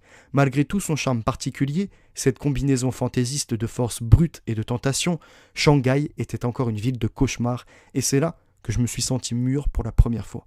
Plus tard, j'ai eu l'occasion de voir et de comprendre en partie le vrai visage de la Chine. Avant de m'installer définitivement à Hong Kong, j'ai beaucoup voyagé à travers le pays et j'ai vécu pendant 2 ans dans les régions centrales, dans la ville de Nanchang, où des entreprises italiennes construisaient à l'époque une usine d'avions. À Nanchang, j'ai d'abord entendu parler des troubles dans le sud de la province. Ils disent qu'il y avait des bandits. Si je savais alors qu'il s'agissait de paysans locaux réunis autour de Mao Zedong et de ses partisans à la veille de la longue marche, j'essaierais certainement de mieux les connaître. Malheureusement, je n'étais pas au courant et j'ai raté cette opportunité. Alors je vais marquer une petite pause, juste le temps de boire une petite gorgée. J'espère que cette lecture est audible, que vous avez déjà bien compris le préambule. Et là, après, vous allez voir que, logiquement, le livre doit rentrer un peu plus dans les détails du Club de Rome. Là, c'est que le début, c'est donc le livre, à partir de ce moment-là, c'est le livre de Aurelio Pezzei, qui sera l'un des 2 dirigeants du Club de Rome. Alors, bonjour Péléas, Amourante, la France aux Français, SS Lycée plutôt. N'hésitez pas à liker, partager. Je bois une gorgée, je reviens.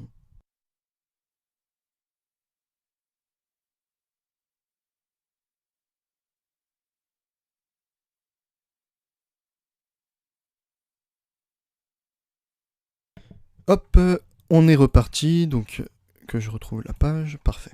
Ici à Nanchang, en août 1937, j'ai appris pour la première fois ce qu'était un raid aérien. L'invasion japonaise de la Chine a commencé exactement là où nous vivions. Certes, les quelques bombes larguées par les avions japonais ont alors provoqué plus de panique que de graves destructions. L'un d'eux a failli se retrouver dans le quart où le staff technique italien s'est installé. J'ai dû m'y rendre en toute hâte sous le feu croisé chaotique. Malgré ma jeunesse, j'ai dû évacuer de Nanchang plutôt, vers les régions intérieures plus sûres du pays, puis vers Hong Kong, une centaine de femmes et d'enfants effrayés et pleurant, dont ma propre épouse, car on m'a confié la direction et gestion de l'entreprise. Cette tâche déjà pénible et difficile a été encore compliquée par le fait que ces jours-ci, l'Italie a brusquement changé l'ordre de ses alliances politiques, s'est brouillée avec la Chine et s'est liée d'amitié avec le Japon. Tout cela a rendu notre situation encore plus confuse. Dans l'Italie fasciste, quand je suis revenu en Europe, la Seconde Guerre mondiale approchait déjà et j'ai immédiatement rejoint le front antifasciste, puis la résistance. Ces années ont durci encore plus mon caractère, enrichi mon expérience de vie. J'appartenais au mouvement de gauche non marxiste, Giustizia et Libertà, justice et liberté, qui prônait un renouveau radical de la société italienne, mais hélas dont le programme n'a jamais été réalisé. Et, avec les communistes, dirigeait une vraie lutte active non seulement en parole, mais en fait. Justice et liberté organisèrent des groupements tactiques dans les villes et les vallées des Alpes. Cependant, nos actions concrètes ont été entravées par une aide insuffisamment efficace des Alliés. Ensuite, heureusement, je n'ai pas réussi à entrer dans les listes noires de la police et j'ai pu entreprendre librement des voyages d'affaires à l'étranger. Un jour de 1942, je saisis hardiment cette opportunité et, avec un de mes amis, me dirigeais vers le centre bernois des services de renseignement américains en Europe. Là, nous avons vivement protesté auprès du commandement allié et exigé qu'il fournisse immédiatement du matériel à nos groupements tactiques opérant dans les zones montagneuses. Bien sûr, s'il y avait eu un peu d'espoir que notre escapade audacieuse passe inaperçue des espions nazis qui surveillaient les services alliés à Berne. Mais c'est peut-être justement grâce à cette audace que notre mission s'est avérée finalement couronnée de succès, car après cela, non seulement les Alliés ont considérablement augmenté l'assistance aux unités combattantes de l'organisation Justice et Liberté, mais mon ami et moi avons réussi à survivre, et ne pas finir en prison. L'année suivante, après la conclusion de l'armistice le 8 septembre, j'ai néanmoins décidé de rentrer dans la clandestinité. 1944 n'a pas été une très bonne année pour moi. En février, j'ai été victime d'un des raids réguliers menés par la milice fasciste locale et j'ai été arrêté. C'est alors que je venais de rentrer de Rome, où j'avais été envoyé pour établir des contacts avec la direction centrale de notre mouvement. Quand j'ai été arrêté, ils ont trouvé des plans d'action militaires, des codes et des clés. De plus, c'est à cette époque que les Alliés débarquent sur les rives de la mer Méditerranée, à Anzio, et les partisans sont devenus une menace encore plus sérieuse pour les fascistes de la péninsule. Ils avaient surtout peur des communications. Par conséquent, ni les fascistes ni les nazis ne se sont arrêtés à aucun moment pour faire parler leurs prisonniers, et le plus tôt possible. Ne se sont arrêtés à aucun moyen, donc ils n'hésitaient pas à utiliser toutes les techniques, les pires même, pour justement faire parler leurs ennemis, leurs prisonniers, et le plus tôt possible. Tout cela a grandement compliqué ma situation déjà difficile. Je me suis préparé moralement et physiquement à opposer une résistance opiniâtre. Le lendemain de mon arrestation, j'aurais dû assister, si j'étais resté en liberté, à plusieurs réunions. Ma tâche principale était donc de tenir jusqu'à ce que mes camarades, constatant mon absence, pensent qu'il m'est arrivé quelque chose et de ne pas prendre les précautions appropriées. J'avais besoin de gagner du temps. En même temps, j'espérais avoir personnellement sténographié certains des documents que j'avais trouvés en ma possession et que les nazis ne seraient pas en mesure de les déchiffrer si rapidement. Et c'est arrivé. J'étais un dur à cuire pour eux. J'étais en bonne santé comme un taureau, et j'ai dû endurer la cruelle torture nazie pendant plus d'une journée. 11 mois d'emprisonnement ont été l'une des périodes les plus brillantes de ma vie. Je suis sincèrement reconnaissant au destin que ce soit là, en prison, dans des conditions inhumaines, que j'ai reçu les leçons les plus vives de dignité humaine et de courage de ma vie. Et mes professeurs se sont avérés être les personnes les plus modestes et les plus simples à première vue. Ils n'avaient personne de qui s'attendre un soutien et de l'aide. Leur seul soutien pour le courage était leur propre conviction et leur humanité. C'est alors, probablement pour la première fois, que j'ai réalisé qu'un bon début se cache latente dans une personne et n'attend que la libération, que la société moderne doit apprendre à donner libre cours à ses bonnes forces. Je suis devenu convaincu qu'il est possible de rester libre en prison, qu'il est possible d'enchaîner une personne dans les chaînes, mais les idées ne sont pas soumises à Donc les idées ne sont soumises à aucun geôlier, ne sont pas soumises. J'ai aussi vu de mes propres yeux qu'il est souvent beaucoup plus facile de mourir magnifiquement que d'endurer la torture avec constance. Il est plus facile de trouver la force de se comporter à sa propre exécution comme un acteur jouant un grand rôle tragique pour la dernière fois de sa vie que de ressentir constamment comment, jour après jour, sa chair est détruite, sa force s'épuise et votre santé fond. Et c'est toujours la fidélité aux idéaux. Seuls quelques privilégiés sont capables d'une telle endurance véritablement héroïque. Un matin, dans la cour de la prison, j'ai accidentellement vu une de mes connaissances qui était venue ici à la recherche de son fils disparu. Me reconnaissant à mon manteau, à ce moment-là, mon visage était passé des coups à la méconnaissance. Elle a immédiatement signalé cette réunion à mes camarades. Ils ont été décidés de condamner à mort les chefs de la police pour avoir torturé des prisonniers politiques. Les geôliers ont soudainement cessé de me tourmenter, mais ils m'ont transféré au rang d'otage pour leur propre vie, menaçant de s'occuper de moi immédiatement si l'un d'eux venait à mourir. Mes camarades, bien sûr, n'allaient pas faire de trêve et traiter avec les ennemis, mais ils ont tout essayé pour me libérer. Par exemple, ils proposaient différentes options pour échanger les prisonniers, mais cela ne convenait pas aux geôliers, qui ne voulaient pas me libérer, car leur propre tête était menacée. À 3 reprises pendant ce temps, les autorités pénitentiaires ont refusé de me transférer à la disposition d'autres unités fascistes ou du commandement SS qui allaient tirer sur des prisonniers. Mais ma vie était toujours liée, par des fils invisibles, à la vie de mes geôliers. Et tandis qu'ils ont réussi à sauver leur tête, la mienne aussi restait avec moi.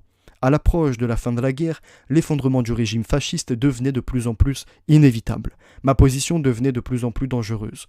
Au-dessus de moi, ainsi que sur les autres prisonniers, la menace de devenir victime de la dernière vengeance du désespoir des fascistes pesait sur moi. Un rôle tout à fait inattendu dans mon destin a été joué par la rivalité de longue date entre divers groupes fascistes et leur peur mortelle des conséquences d'une défaite imminente. Par une des froides journées de janvier 1945, je me suis soudain retrouvé libre et les rivaux du groupe qui m'avaient libéré étaient impatients de m'atteindre et m'ont immédiatement pendu au premier lampadaire. D'ailleurs, tous les policiers me connaissaient bien par vue. Me connaissaient bien de vue, quoi.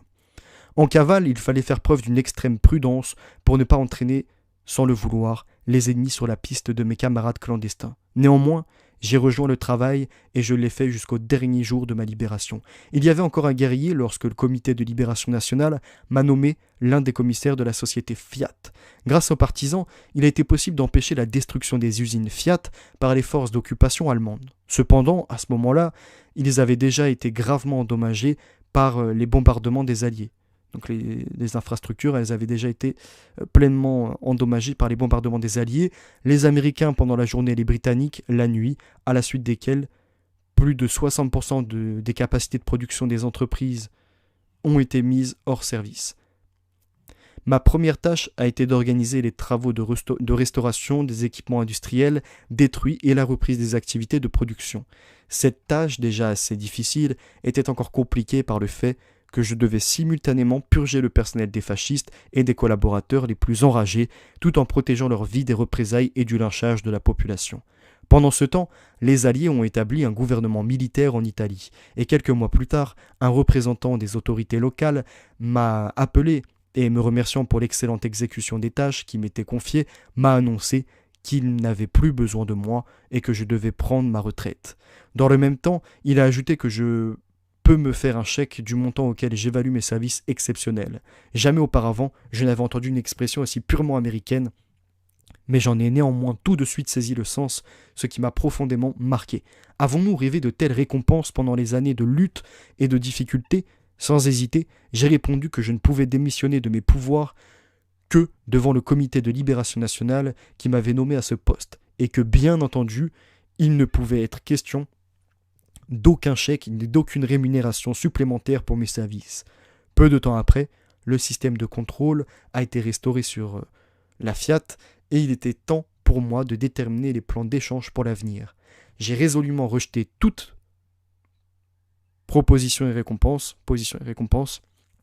qu'elles soient économiques ou politiques, si je pouvais les interpréter comme une sorte de compensation pour ce que je n'ai fait que par devoir de citoyen libre dans les années difficiles pour le pays. Préoccupation Fiat. Une nouvelle période de travail et de réflexion a commencé dans ma vie. Au cours de ces années, j'ai dû beaucoup voyager à travers le pays, les pays et les continents. J'ai pu voir de mes propres yeux et mieux comprendre ce qu'est vraiment le sous-développement dans les profondeurs de nombreuses régions d'Asie, d'Afrique et d'Amérique latine. Au cours de ces années, j'ai eu la chance de visiter les États-Unis pour la première fois. Inutile de dire que ce pays m'a fait une impression indélébile. Durant cette période, j'ai eu plus d'une fois l'occasion de contribuer à la restauration de mon propre pays, sorti de l'aventure fasciste, détruit moralement et matériellement. La participation à la reconstruction de l'Italie m'a aidé à acquérir une expérience extrêmement précieuse que j'ai pu utiliser plus tard pour résoudre des problèmes similaires dans d'autres pays. J'ai donc décidé de m'installer quelque temps en Italie et de participer plus activement à son renouveau. Pendant quelque temps, j'ai dirigé la reconstruction et la réorganisation des 3 domaines d'activité de Fiat: la fabrication de machines agricoles et de tracteurs, le matériel roulant pour les chemins de fer et la fabrication d'avions.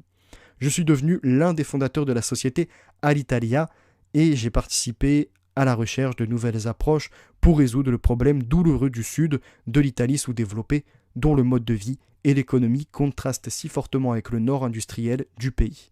Mais des terres lointaines me faisaient encore signe.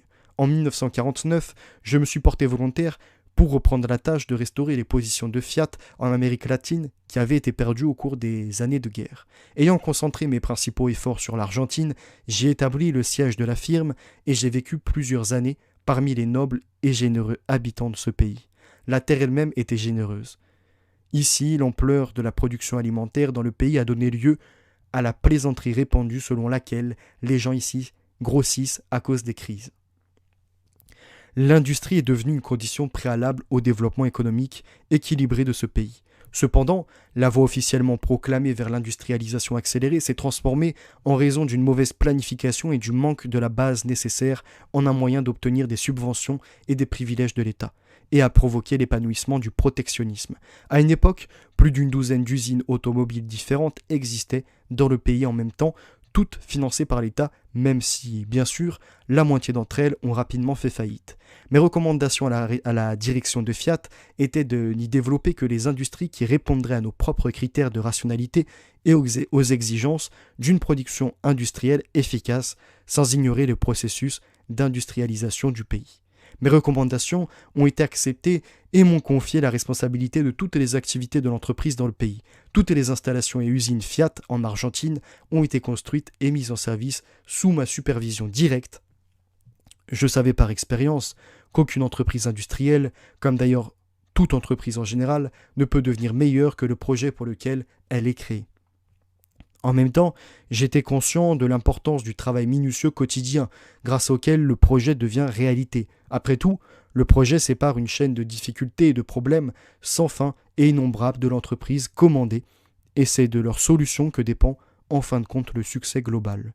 Par conséquent, j'ai personnellement approfondi tous les détails de la conception des entreprises, supervisé leur construction, participé à la gestion, y compris à la planification financière et commerciale, et également aidé dans un premier temps à résoudre les problèmes liés à la gestion spécifique, en particulier lorsque l'entreprise n'avait pas encore atteint sa capacité nominale.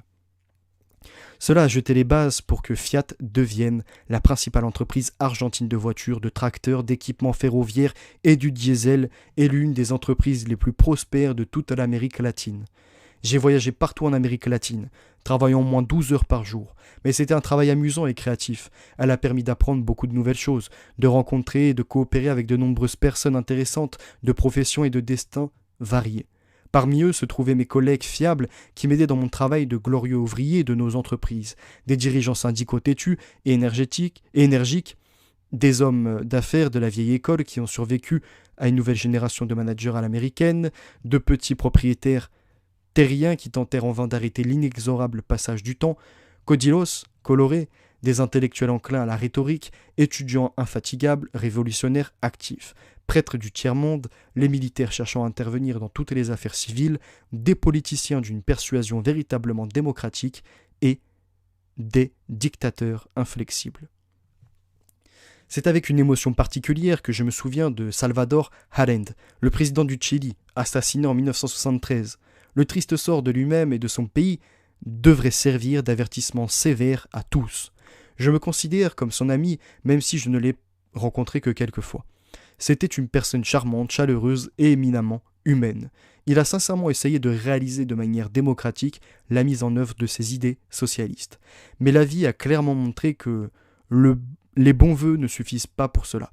Même la résolution de tâches beaucoup moins importantes que la gestion d'un pays entier, comme la gestion d'une banque, d'une compagnie aérienne, d'un système éducatif ou d'une municipalité, nécessite avant tout un groupe de personnes compétentes et éduquées, partageant les mêmes idées, qui connaissent leur métier et savent comment travailler.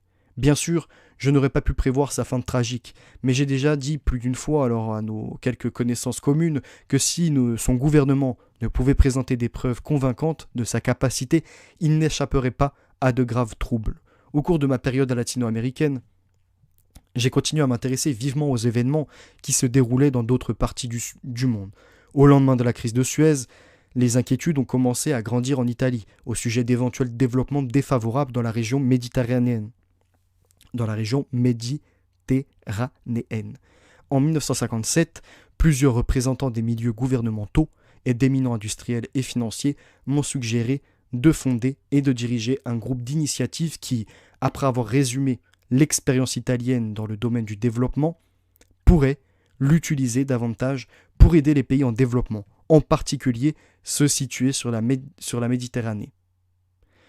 Toutes les tentatives faites à ce moment-là pour créer quelque chose de ce genre se sont soldées par un échec. J'étais absolument convaincu que pour atteindre cet objectif louable et noble, il faut d'abord poser des bases solides, fournir une rampe de lancement fiable, et il faut commencer par la création d'un groupe consultatif qui a déjà fait ses preuves dans la pratique internationale actuelle, qui serait composé d'ingénieurs et d'économistes expérimentés et serait autorisé, dans le cas où cela serait nécessaire ou opportun, à participer directement dans la mise en œuvre de certains projets.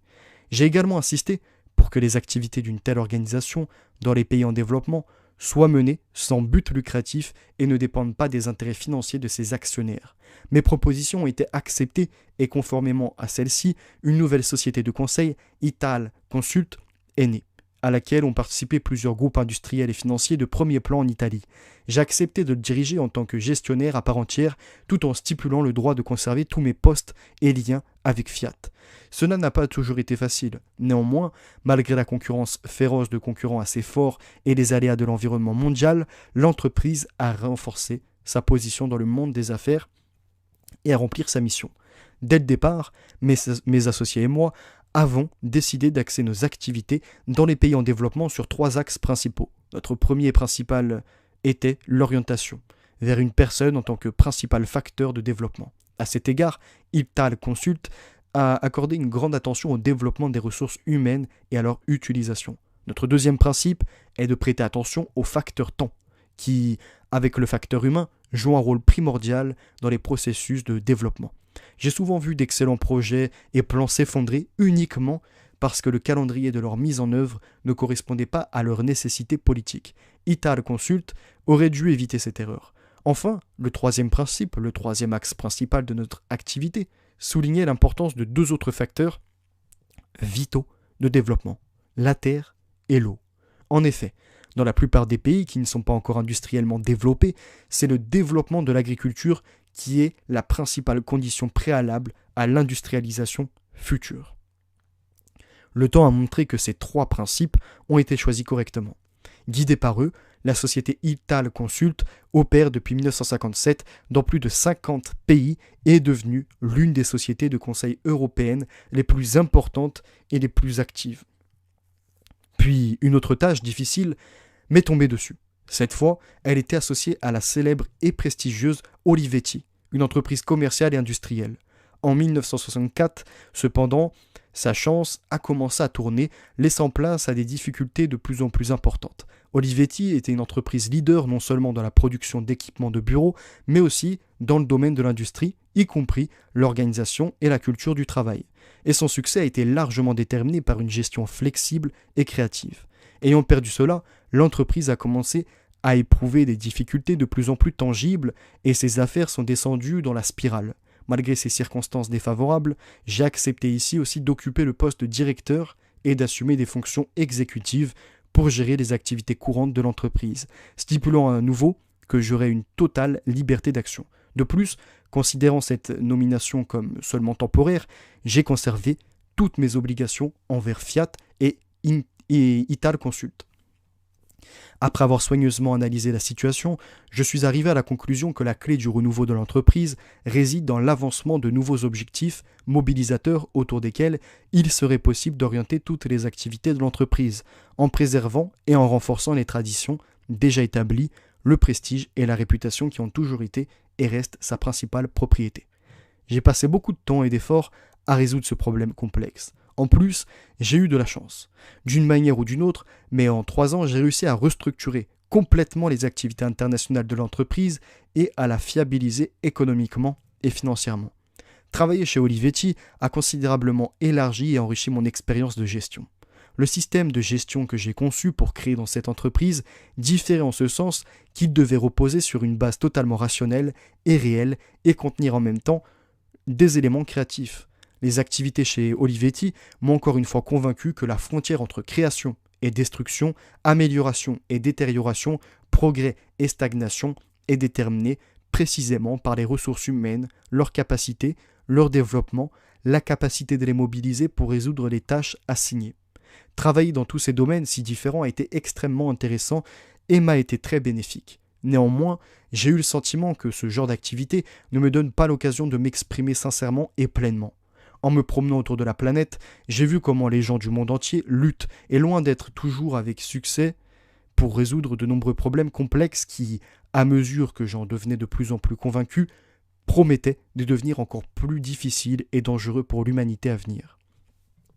Je n'ai pas remis en question la nécessité et l'importance de mesures telles que, par exemple, la construction d'une usine dans l'un des coins de la planète ou la construction d'un barrage dans un autre, résolvant les problèmes de développement de régions et de pays individuels. En même temps, il m'a semblé qu'il était impossible de concentrer pratiquement tous les efforts sur de tels projets plus ou moins étroits et privés, en ignorant la détérioration stable de la situation générale dans le monde.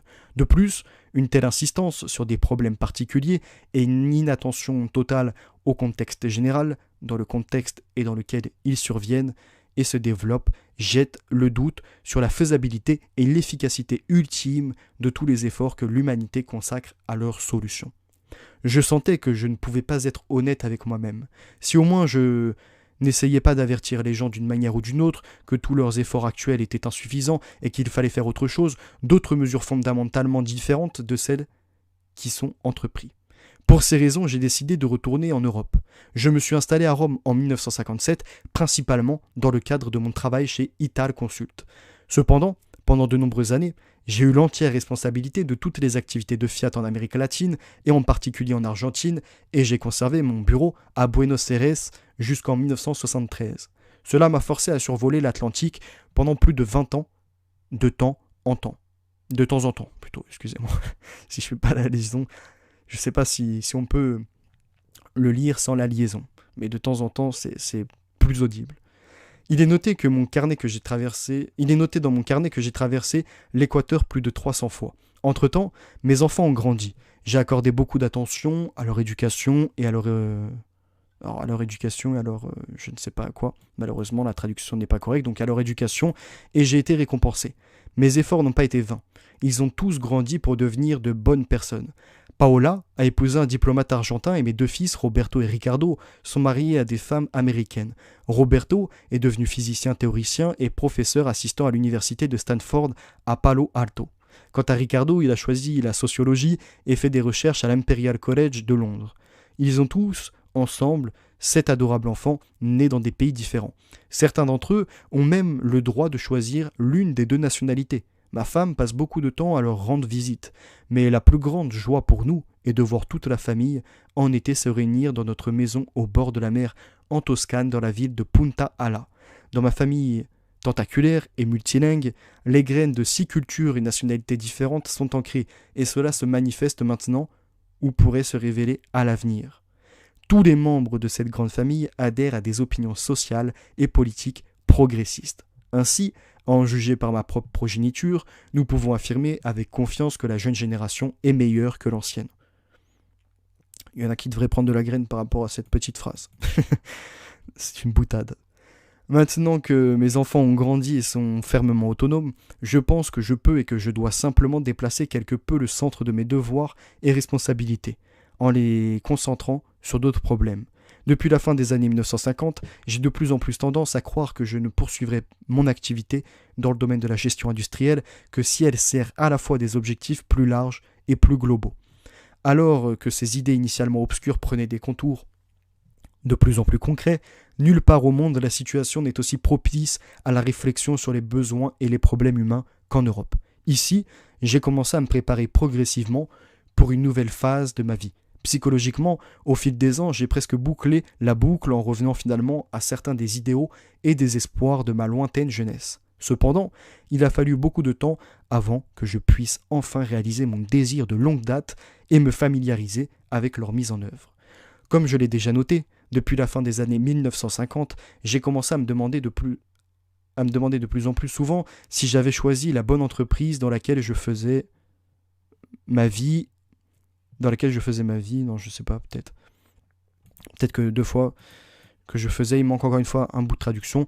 Bref, ma vie était intéressante, épanouissante et satisfaisante. J'ai élevé de beaux enfants en bonne santé et je pouvais encore assurer leur avenir. Au travail, j'ai occupé des postes de responsabilité pendant de nombreuses années et j'ai appris à reconnaître l'essentiel dans toute entreprise et à élaborer des plans, à mobiliser des personnes et des fonds pour résoudre les problèmes rencontrés. Cependant, j'étais profondément inquiet de la situation générale dans le monde et je n'ai pas laissé mon inquiétude quand j'ai vu comment une énorme vague de difficultés a déferlé sur les régions développées et arriérées du monde. Et j'étais inquiet de ce que je pouvais faire personnellement à cet égard. Apparemment, à ce moment-là, j'avais atteint un état qui, si je ne me comprends pas, s'appelle le 5e âge, l'âge de la réflexion. Plein de force et d'énergie, sachant gérer par l'état d'esprit et l'éducation, je ne pouvais pas imaginer penser sans action, et je croyais que la prise de conscience de la multitude de choses imminentes qui attend chacun dans ce monde devrait être immédiatement traduite en actions concrètes. Les idéaux seuls, même valables, semblaient insuffisantes. Ayant visité et travaillé dans de nombreuses régions du monde, j'ai eu l'occasion de constater à quel point la gestion des affaires humaines y est étonnamment médiocre. Je ne doutais pas qu'il fallait déployer beaucoup d'efforts pour organiser beaucoup plus intelligemment et efficacement le monde. Ce qui m'a le plus choqué, c'est la photo que j'ai vue dans l'une des régions les plus pauvres d'Asie. Les maigres produits que la terre y fournissait étaient divisés en 5 parts égales. La première est allée aux propriétaires terriens qui possédaient la terre et tous les villages qui s'y trouvaient. Ce souverain a fourni aux agriculteurs de l'eau, pour laquelle il a reçu une autre partie du produit total. Les 2 parties suivantes lui revenaient puisqu'il était à la fois propriétaire et à la fois propriétaire des animaux, de traits et des instruments de travail primitifs utilisés par les paysans. Il leur fournissait également des semences. En conséquence, seulement 1/5 de la récolte totale allait à ceux qui travaillaient réellement la terre, et c'était leur seul moyen de subsistance. Bien sûr, une telle injustice flagrante ne peut pas durer éternellement. Elle conduira nécessairement un jour à des protestations et des soulèvements de masse, renversant finalement le système d'oppression. Et aucune aide étrangère n'est en mesure d'empêcher ce processus, bien qu'il existe encore de nombreuses illusions et projets naïfs sur la façon de redistribuer les ressources à l'échelle internationale afin d'accélérer la modernisation et le développement des régions arriérées du monde par la charité. J'ai même entendu dire que ce serait peu coûteux, que par exemple protéger une famille du paludisme en Asie coûte moins cher qu'une coupe de cheveux à la mode à New York. Beaucoup d'Américains et d'Européens croient encore très sincèrement que même à bas prix, les pays riches peuvent faire des miracles. La compassion est une chose importante et personne ne la conteste. Mais combien de personnes dans le monde ont été sauvées du paludisme et d'autres maladies, puis contraintes de continuer à traîner une existence misérable vouée à la privation, à l'ignorance et à l'humiliation. Je me suis constamment demandé ce qui peut être fait pour éradiquer l'injustice flagrante et les vices de la société humaine. Ne trouvant pas de réponse à cette question, cependant, je ne doutais pas de la nécessité de trouver des approches radicalement nouvelles aux problèmes humains fondamentaux et une gestion plus efficace des actions visant à les résoudre. Et mon désir le plus cher était de participer à ce genre d'activité.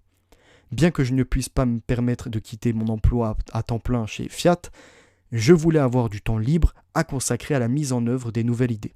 Ma position dans l'entreprise et ma relation avec le chef de l'entreprise, Vittorio Valletta, m'ont aidé à trouver une solution acceptable. La Valletta se distinguait par une dévotion exceptionnelle à Fiat qui ne pouvait être comparée qu'à la dévotion d'un moine espagnol à l'ordre des jésuites. En donnant à Fiat, j'estime plus de 120 000 heures de sa vie, la Valletta, est-ce que la traduction est juste? Je ne sais pas malheureusement, l'a transformée en l'une des entreprises européennes les plus puissantes.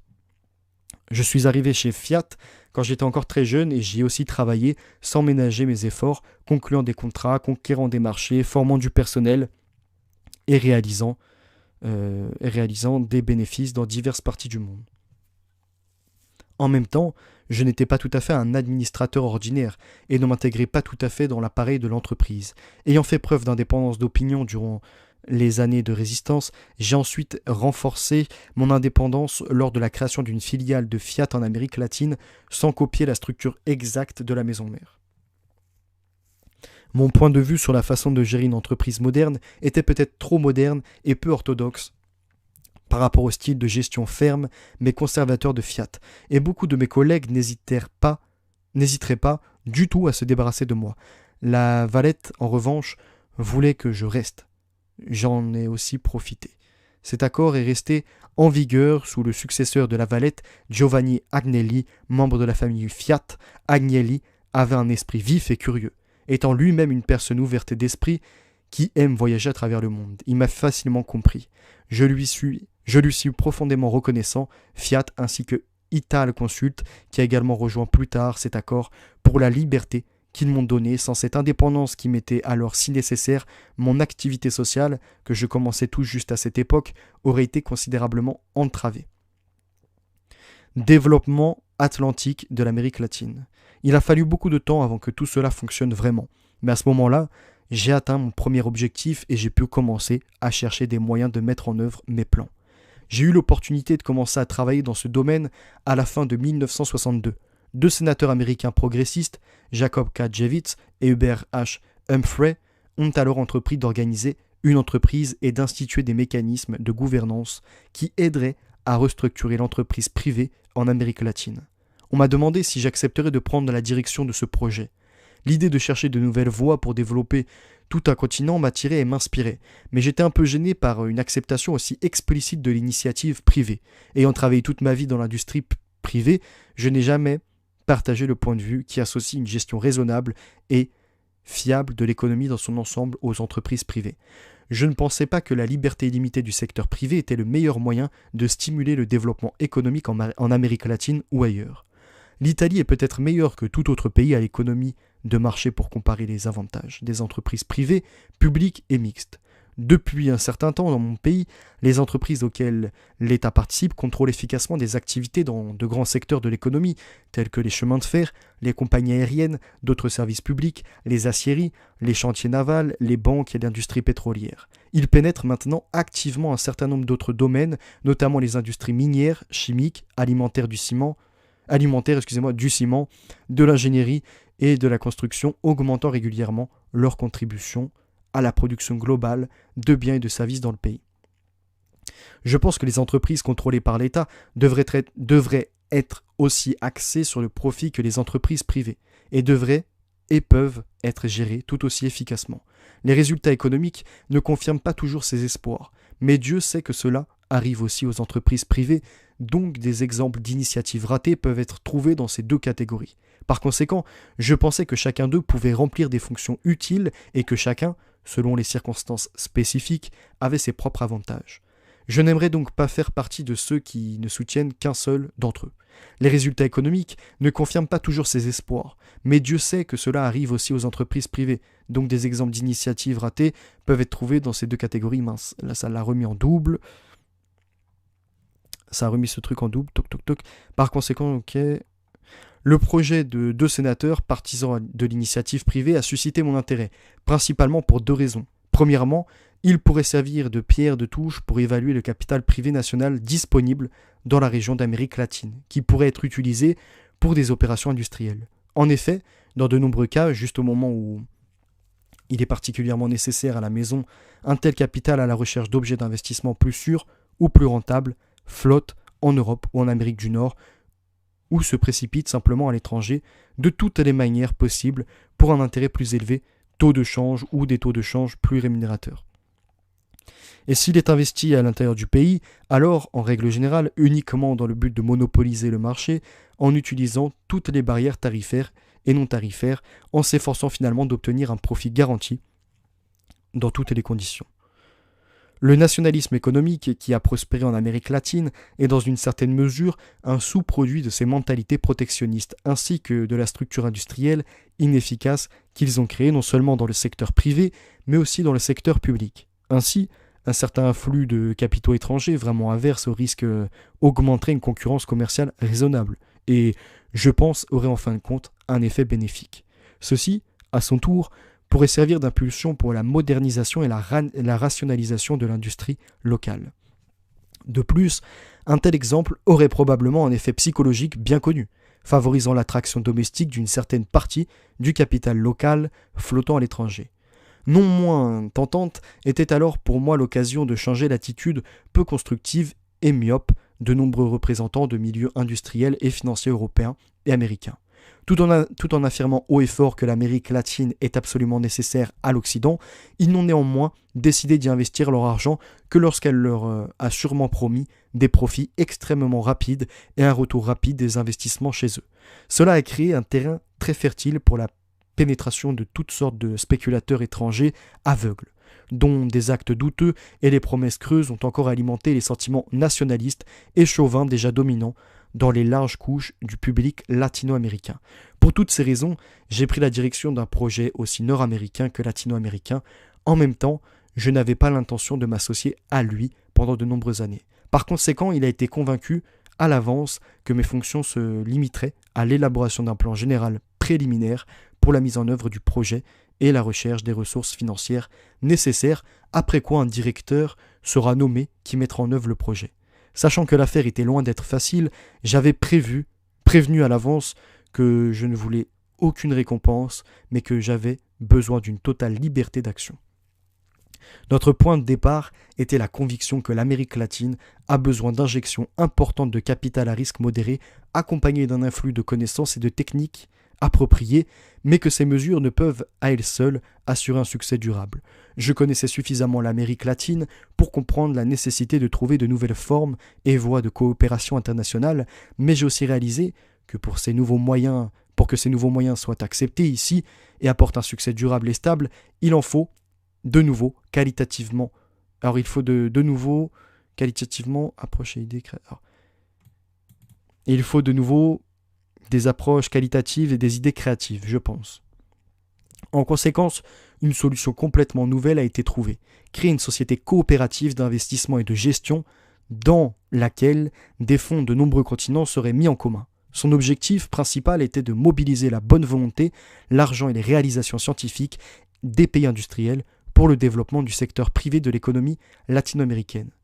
Malgré la nouveauté de cette idée qui allait peut-être à l'encontre de l'usage établi dans le monde des affaires, nous avons réussi à préparer un projet assez convaincant pour la future entreprise, tellement convaincant que 2 ans plus tard, en septembre 1964, les sénateurs Javits et Humphrey m'informent pour la première fois de la création d'une nouvelle société, l'Atlantic Development of Latin America, ou ADELA en abrégé. Je vais arrêter la lecture ici, page donc 59, quoique, alors attendez, on va aller jusqu'à entreprise nationale, tac, 59. Je lis encore 2 pages, je lirai un peu vos commentaires, et on se laissera et on se retrouvera pour la suite de cette lecture plus tard. Déjà, vous avez une bonne partie qui vous a été présentée. Son histoire est une réussite. La principale nouveauté d'ADELA était sa structure d'entreprise et le statut d'entreprise collective. Son capital était une mosaïque de contributions relativement modestes de bon nombre des plus grandes sociétés industrielles et financières représentant divers secteurs de l'économie et différents pays, principalement l'Europe occidentale, les États-Unis, le Canada et le Japon, auxquels l'Amérique latine elle-même s'est jointe plus tard. Tous les actionnaires pouvaient participer sur un pied d'égalité aux affaires de l'entreprise sans aucune limitation de leur activité principale, même s'ils s'avéraient concurrents. ADELA devait symboliser leur intérêt commun à améliorer les affaires en Amérique latine qui étaient proches des leurs. Une autre nouvelle caractéristique d'ADELA était son orientation publique. Bien qu'une saine orientation vers le profit et un sérieux pragmatisme commercial fussent naturellement inhérents à elle, comme à toute entreprise privée, cela s'accompagnait d'une conscience de la responsabilité internationale et sociale qui était, dès le début, l'objectif principal de l'entreprise. Tout investissement de l'entreprise, qu'il s'agisse de la création de nouvelles entreprises ou de l'expansion d'anciennes entreprises, devait être réalisé en stricte conformité avec les plans et politiques nationaux du pays hôte. Et comme ces fonds étaient relativement modestes, ADELA a dû être extrêmement prudente dans le choix des domaines d'activité en la concentrant principalement sur des projets prioritaires dans les plans de développement nationaux, de plus, afin de stimuler l'intérêt des entreprises locales. Il était clair que c'était quelque chose de complètement nouveau. Et au début, ce n'était pas si facile pour nous de nous faire reconnaître par des hommes d'affaires purs et durs qui ne voulaient pas nous prendre au sérieux. Il m'a fallu plus d'1 an pour établir des contacts dans divers pays des 4 continents. Il n'était pas plus facile de combiner la réalisation de 2 objectifs dont l'un visait à stimuler les progrès socio-économiques et l'autre à faire du profit. Heureusement, ADELA réussit les 2. Naviguant sans effort à travers les pressions politiques et économiques turbulentes inhérentes à de nombreuses régions d'Amérique latine, ADELA a rapidement été reconnue comme l'une des sociétés internationales de financement et de développement les plus prospères au monde. Comme prévu, ADELA s'est avérée plus multinationale que toute autre entreprise. Pour éviter les pressions d'un quelconque gouvernement, elle s'est immatriculée au Luxembourg, pays qui adhère à une politique de non-ingérence en la matière. Ses actionnaires étaient plus de 230 grandes entreprises et institutions financières de 23 pays. Son capital se répartissait assez équitablement entre eux et augmentait au fur et à mesure que de nouvelles entreprises s'y joignaient. Aucun des groupes d'actionnaires n'avait d'influence décisive dans l'entreprise. Pour montrer leur soutien au principe d'ADELA, les actionnaires ont décidé de déléguer des dirigeants de leur entreprise aux membres du conseil d'administration, une liste digne de l'almanach gothique des grandes entreprises. Almanach d'ailleurs. L'une des exigences les plus importantes qui s'est imposée dès le début aux activités d'ADELA était qu'elle joue le rôle de catalyseur et utilise son propre capital principalement comme amplificateur. Ce capital était relativement faible, il ne s'élevait qu'à 60 millions de dollars. Malgré cela, depuis plus de 10 ans, ADELA était directement impliquée dans la création et le développement de plusieurs centaines d'entreprises représentant un large éventail de différents secteurs de l'économie, notamment l'industrie, l'agriculture, le commerce et le tourisme, ce qui a nécessité 2 milliards de dollars de nouveaux investissements et créé plus de 250 000 nouveaux postes de travail.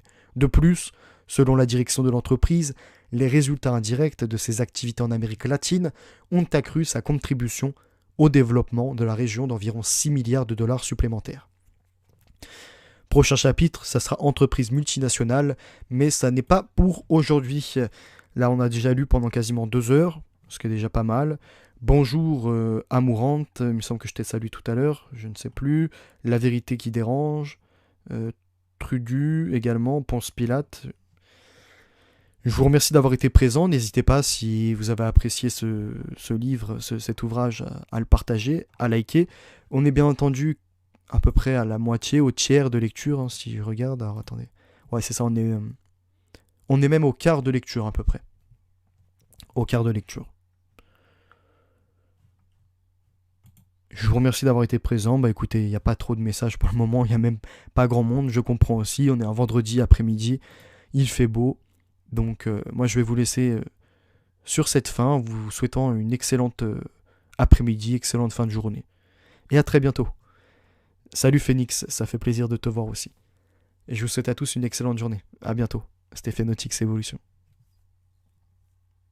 Bye bye.